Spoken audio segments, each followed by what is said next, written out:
Most of us have been taught that getting rich is all about your salary or maybe some lucky break or finding some hidden secret that nobody else knows. But the truth, well, the truth is a lot more personal than that. And it's way more within our control. Today, we're going to dive deep into the psychology of wealth.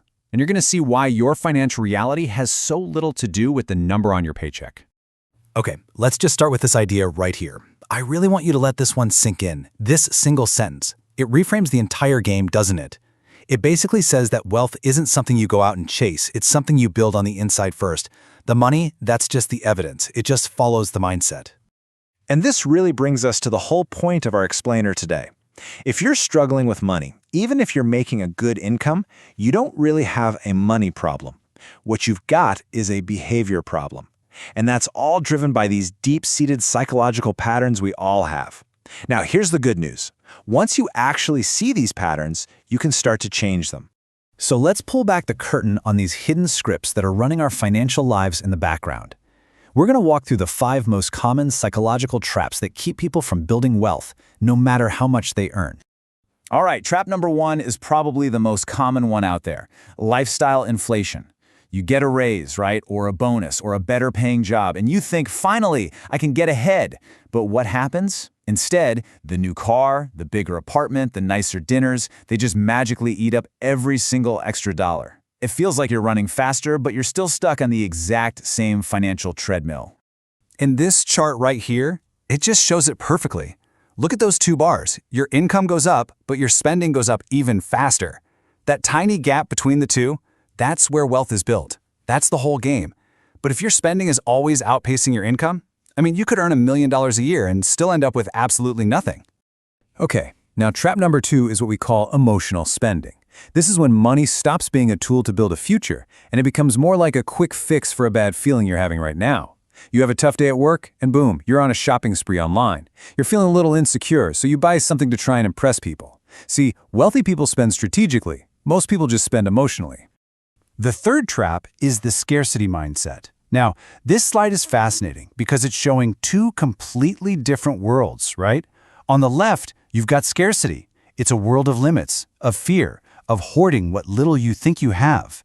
And on the right, you have abundance, a world of opportunity, creation, and growth. One person is desperately protecting a single apple. The other is busy planting an entire orchard. Which side do you think actually builds lasting wealth? And that brings us right to the 4th trap: short-term thinking. Most people are operating on a timeline of days or maybe weeks. They're chasing hot stocks, they're reacting to scary headlines, and they're always looking for that shortcut. But real wealth, it isn't built in a week. It's built over decades. It's about planting trees that you might not even sit under for a very long time. In this last trap, it's maybe the most powerful of all: your financial identity. Think about it. If you look in the mirror and you tell yourself these stories, "Oh, I'm just bad with money," or "I'm not an investor," you are literally programming your own failure. Your actions will always find a way to align with who you believe you are. So, and this is crucial, if you want to change what's in your bank account, you have to start by changing the story you tell yourself. Okay, so we've looked at all the traps. Now, let's flip the script. Let's actually explore the psychological frameworks that don't just help you avoid these traps, but actively build wealth. This is the mindset of the rich. This right here is the foundational shift. For most people, money is for spending. For the wealthy, money is a tool. It's a resource that you deploy to go out and acquire things that generate more resources. Things like assets that produce income, systems that save you time, and ultimately, what we all want, freedom. And this slide just makes that distinction crystal clear. You've got 2 paths. One path is spending money on things that lose value and just signal status. The other path is investing money into things that gain value and generate freedom.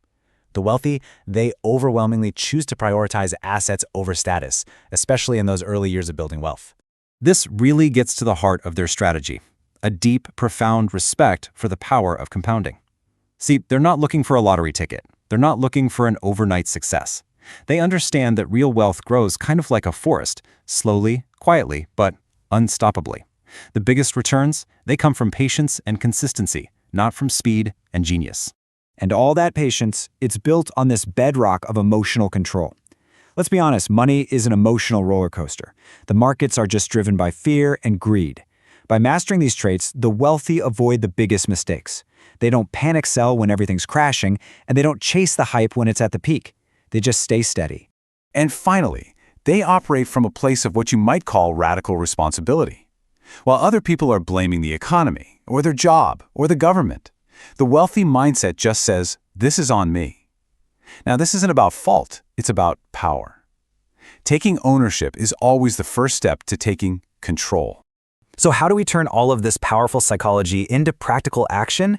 Well, in this next section, we're going to cover 5 concrete behaviors that are the direct result of having a wealthy mindset.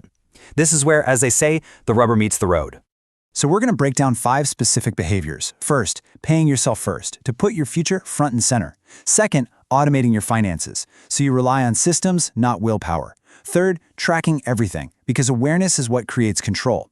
Then, building high-value skills to increase your earning power. And finally, investing consistently, because time in the market always beats trying to time the market. These aren't secrets, they're just simple, powerful actions. So the first behavior is a non-negotiable rule. Before you pay your rent, before you pay your bills, before you even buy groceries, you take a piece of your income and you move it to your investments. This one simple act starts to rewire your brain to prioritize your future, and it reinforces your new identity as an investor.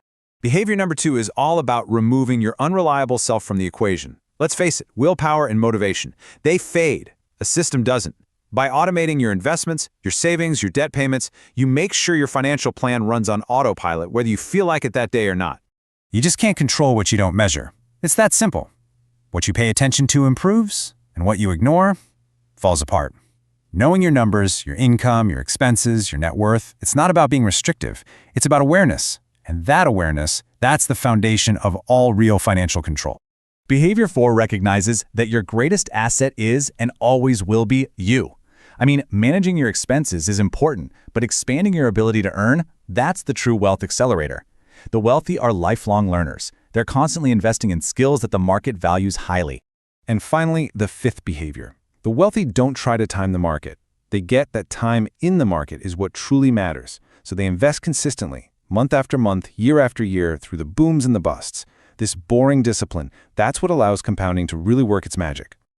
So, as we bring this all together, let's just come back to that simple truth we started with.